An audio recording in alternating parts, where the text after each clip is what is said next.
What's the point of networking? For the majority of my time on a church staff, I didn't place a high priority on networking with other creatives in other churches.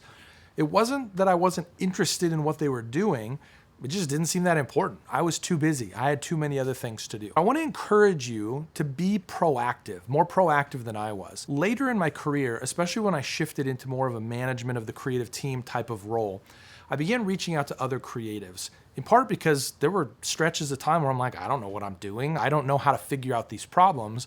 Maybe some other people will have some input. But here are some things that I learned, really two things in particular. First, interacting with other people who are creative in the ministry that they are doing at other churches helped me understand my own situation better. I remember very specifically this interaction that I had with, I would call him a friend.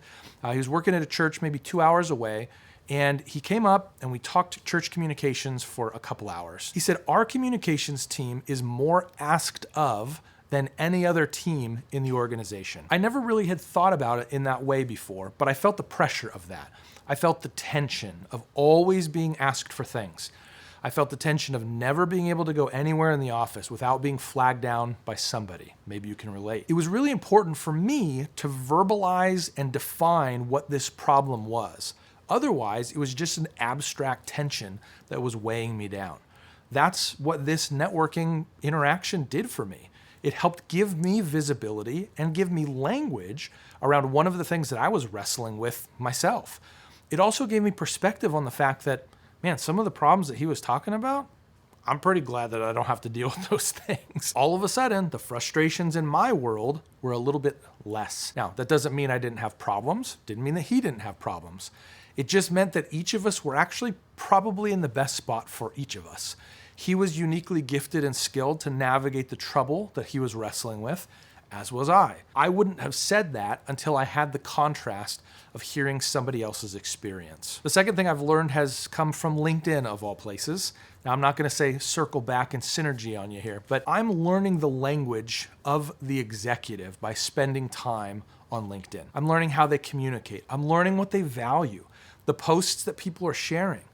I'm beginning to understand that the bottom line for a business leader, or in a lot of cases, an executive pastor, that type of mindset, a senior pastor even, their end goal isn't the same as my end goal. So how do I connect creativity with what they're trying to accomplish? That's the key. And that's what I'm learning.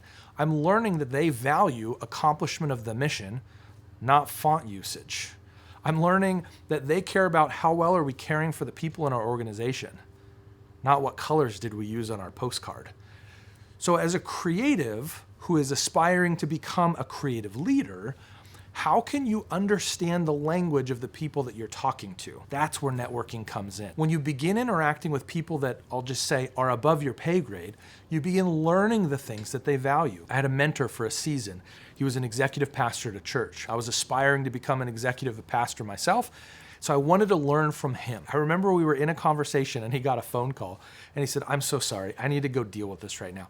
The piano tuner is here and nobody else on the team knows what to do about it. And I'm like, oh, do you know what to do about it? He said, no, but I'm the one where the buck stops. If nobody else knows how to do it, it's my job to figure it out. I realized I was coming to leadership with all of these really insignificant problems or challenges. Hey, I have this new initiative that I think is super cool about social media. Will you film yourself dancing in the hallway? And the executive team is like, we don't have time for this. Of course, then I say, oh, they're not bought into Comm. They don't want my ministry to be successful. It had nothing to do with that. It's that they had a slate of work that they needed to get done, but the piano tuner just interrupted them again. So it really gives you perspective on what are the challenges that others are facing in your organization. And as you're working to interface well with leadership, it begins to give you visibility on the types of challenges that leadership faces. I'll often say this with pastors. We're consumed with our own world as creatives. These are the things that we need. These are the fonts. These are the colors. These are the textures and patterns, all of these things. The pastor is saying to himself, I have 4 funerals this week that I need to prepare for, in addition to the fact that I'm speaking this weekend, and I have 3 counseling appointments. And my kids have soccer practice on Thursdays and Fridays. There's a lot going on in everybody's life.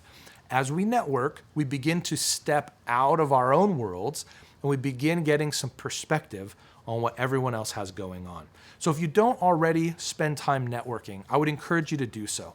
Hop on LinkedIn, be really active in some of the Facebook groups, call the churches that are around in your area and say, hey, I'm a creative in this space. Can we just go to lunch and just talk about church communications? If you do that once a month with somebody in your field, your perspectives are going to change in a really good way.